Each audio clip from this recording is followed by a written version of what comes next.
هلا البنات، مرحبا بكم معايا في القناة ومرحبا بكم معايا في وصفة جديدة. كما راكم تشوفوا وصفتنا تاع اليوم هي كيكة تاع الشوكولا بحبة بيض وبحبة موز. كما على بالنا اليامات هذه راهي سخانة بزاف، الاولاد راهم عطلة حبوا ياكلوا حاجة حلوة وما نقدروش نشعلوا الفرن من كثرة ما راهي سخانة في المطابخ، فجبت لكم هذه الوصفة السحرية في المقلاة وانتم تحضروا ألد وأسرع كيكة. أرواحوا تشوفوا معايا كيفاش عملت الوصفة، وكما عودتكم مقادير راهم مكتوبين. نحتاج حبة بيض، رشة تاع الملح، موزة تكون كبيرة شوية ميكسيتها، ملعقتين تاع الشوكولاتة اللي طايل ماشي لازم هكا ميكسات، تقدروا أي شوكولا يكون عندكم، 4 ملاعق كبار تاع زبدة ولا مارغرين تكون دايبة وباردة، 4 ملاعق تانيك تاع الحليب، تقدروا من ملعقة الملعقتين تاع الكاكاو، كل وحدة كيفاش تحب يعني الكحولية تاع الكاطو ديالها.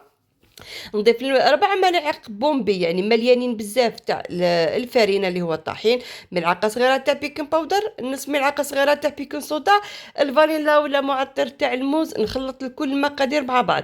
واش نضيف لها دوكا 4 ملاعق الماء يكون سخون يغلي، ومن بعد في الاخير بعد ما خلطت كلش زدت لها شويه قطع تاع الشوكولا باش نزيد نعزز لها الذوق تاعها. المقله تاعي اللي لازم تستعملوها تكون ما تلصقش، ودهنتها بالزبده مليح، حوالي ملعقه كبيره تاع الزبده دهنتها مليح. كي تسخني مليح هذيك المقله نحطوا هذاك الخليط تاعي، النار تكون على هاديه، تكون يعني هاديه كامل، نغطيها ونخليها تطيب عندها من 15 دقيقه حتى ل 20 دقيقه، تكون الكيكه تاعكم راهي جاهزه. كيفاش نعرفها جاهزه؟ كي نشوفها كتنحات لي في الاطراف نزيد ندخل هذاك الكوردون تاعي يخرج لي ناشف ما فيه والو، معناتها الكيكه تاعي راهي جاهزه. انا هنا كنت طفيت عليها، قطعت شويه قطع تاع الشوكولا كيما راهو باين، وغطيت عليها باش تذوب لي شويه تاع الشوكولا. انا استعملت شوكولا بالمكسرات، نتوما اي نوع شوكولا ولا تقدروا التزيين كيما تحبوا تعملوه. ومن بعد واش درت؟ ذوبت شويه الشوكولا وزيد درت لها من الفوق، يعني تزيين سهل وبسيط، وكيما قلت لكم كل وحده تزين كيما يحب ياكلوا ولادها. وهونيك الشكل النهائي تاع الكيكه هذه اللي عملناها في المقله. ما شعلنا الفرن، ما سخنا ما والو، في المقله حطيناها وتحصلنا على هاد الكيكه الرائعه.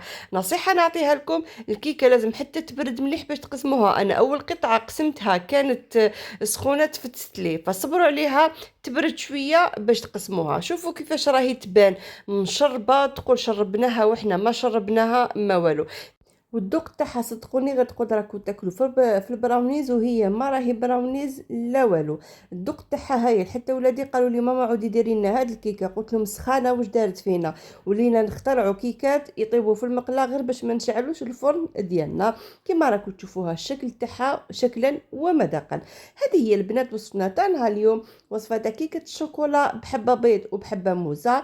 نتمنى ان شاء الله تكون عجبتكم الوصفه، نتمنى ان شاء الله تجربوها لي ملا، وسنوني في وصفات أخرى. سلام.